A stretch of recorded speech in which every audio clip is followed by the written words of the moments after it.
another chance to go, and I'd be left here on my own to find myself in bed, wishing everything.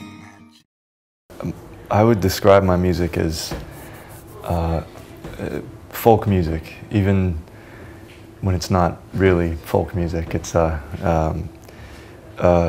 always folk because it's always confessional and sort of reflective. You know, it focuses usually inside instead of outside.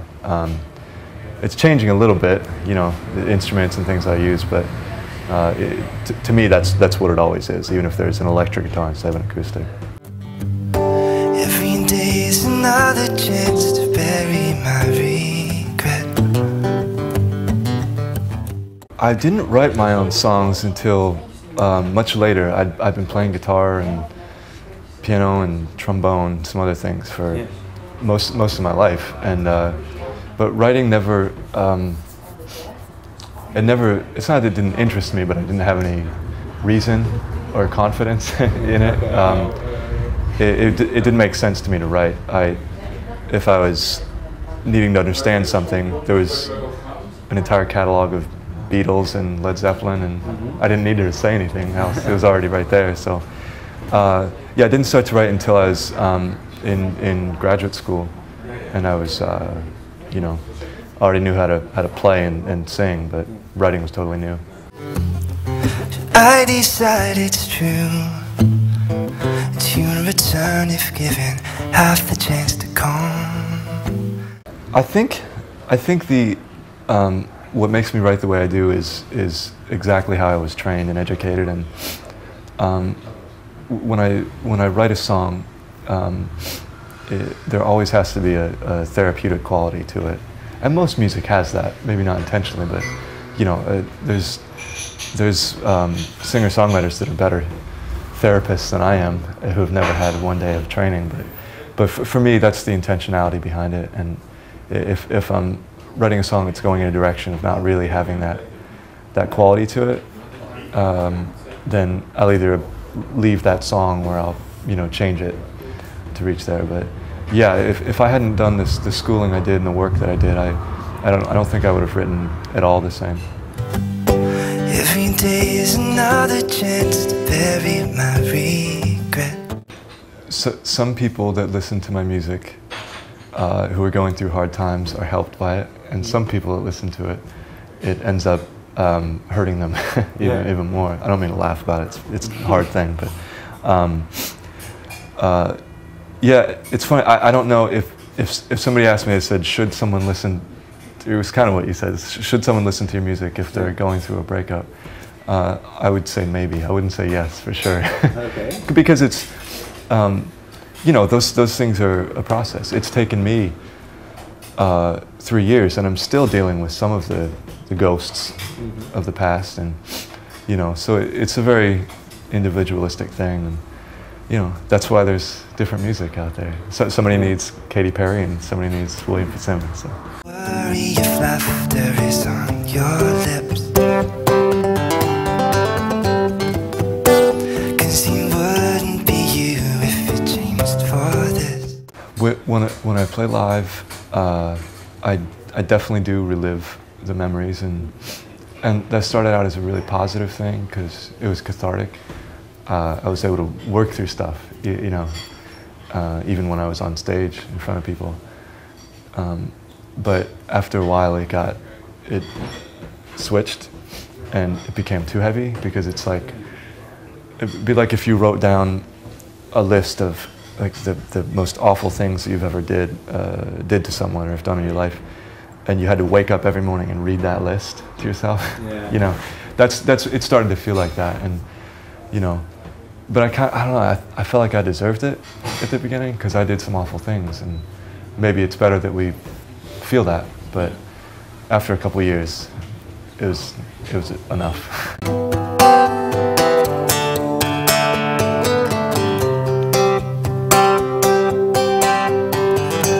The recording of that record was very special, and it was very difficult, but that's at the time that's exactly what I needed. And I mean, I don't care if somebody thinks I'm a baby for doing it. I mean, I cried that whole damn month that we made that record, but it was good. You know, I needed to feel that stuff very strongly, and you know, there's two ways to deal with the problem, right? You deal with it, or you run the hell away from it.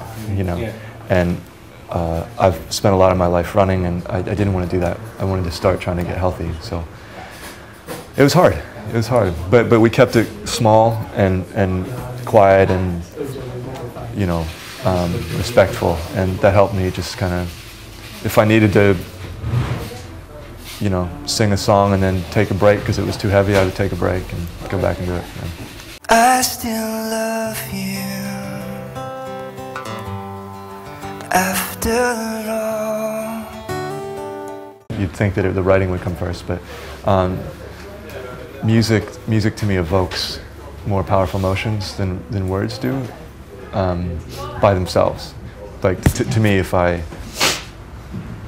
listen to the Brandenburg Concerto or something like that, it's such an emotional experience, and there's not even one word in the whole song. So the same can be said for, I suppose, reading a poem or a book, but music starts the emotions, and then the words can narrow it down, make it mean something specific. I still want you after all.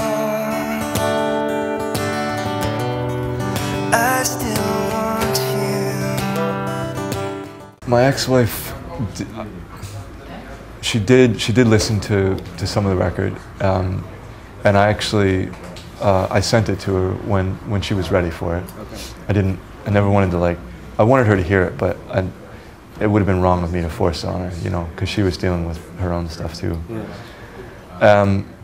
But it's why I wrote it, and I was hopeful that eventually she would come around and be able to hear some of it, and she did, and so I sent it to her, and she told me after a while that she was able to get through about half of it, and that was all that she could do. But it was good, and I think that helps because we eventually were able to forgive each other and move on in a good way. Just wanna be better than my friends might say. Just want a small part in your passion. There was a lot of different things I wanted to tell her, and some were, some were probably angry things, and some were caring things, and but yeah, I wanted. More than anything, I was trying to apologize, I guess, and not explain myself, but let her know that I was wrong and I felt awful, and music is good in that way. You can reach someone differently than you can just with an email or something like that. Just wanna be not what I am today. Just wanna be better than my friends might say. You can play around with arrangements so much, even as it deals with emotions, and you'll have a song like the Winter from Her Leaving, which is on the new record, where it's pretty upbeat. The tempo's there, and it's got like banjo and tambourine and everything, and it feels, when I listen to it, and when I've talked to people who listen to it, it feels pretty good, But it's a song that's about desperation and frustration, and feeling like you've woken up 10 years down the road, and your life is exactly the same as it was before. What are you doing wrong? And so I like playing around with that too, because if you're too literal with that, I feel like this song is sad, people won't connect with it because it doesn't mean anything, So you have to make it a little bit challenging for the brain to understand.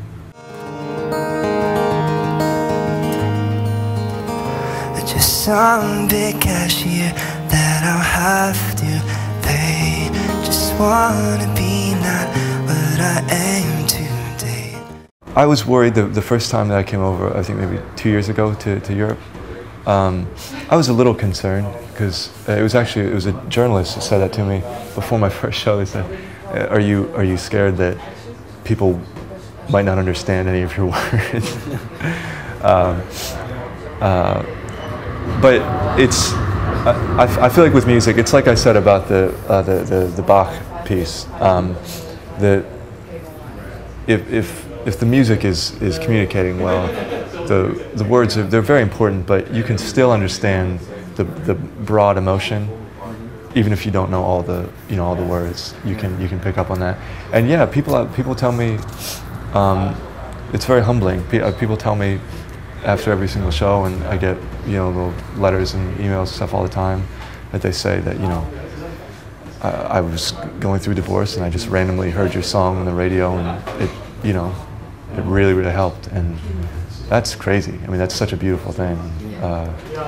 No matter what, it's hard to complain because that's exactly what I wanted to do, and I'm getting to do that. Till death do us part. After all, till death do us part. After